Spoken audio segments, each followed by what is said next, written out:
نبی رحمت صلی اللہ علیہ وسلم نے ارشاد فرمایا ان قریب فتنے آئیں گے اور ایک سے بڑھ کر ایک فتنہ ہوگا، بالکل ایسا ہی جیسے رات کا ایک حصے کے بعد دوسرا حصہ اور تاریک ہوتا ہے، اس کے بعد تیسرا حصہ اور تاریک ہوتا ہے، اسی طریقے سے فتنے تاریک ترین آتے رہیں گے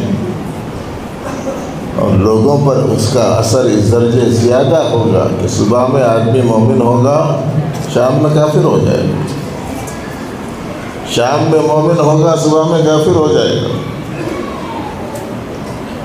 اور دنیا سے اس درجے اس کو تعلق ہوگا یبیع دینہ بعرض من الدنیا، وہ اپنے دین کو دنیاوی معمولی سامان کے عوض میں بیچ دے گا۔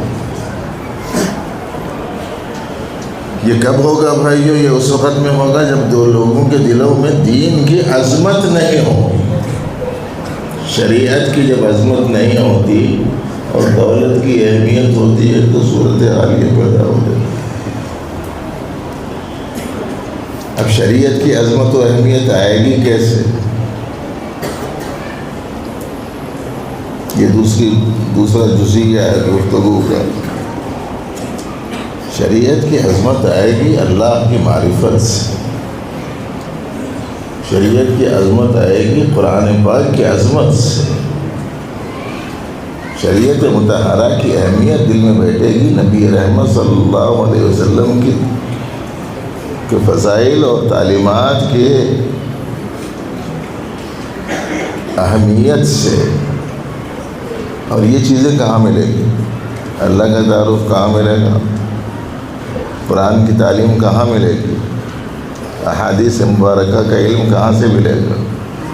سیرت طیبہ سے آگاہی کہاں سے ہوگی؟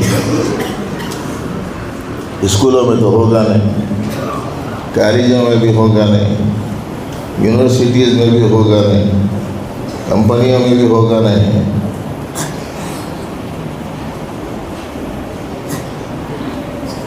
اور یہ سٹی تو نئی نئی کمپنیوں کی معروف ترین سٹی،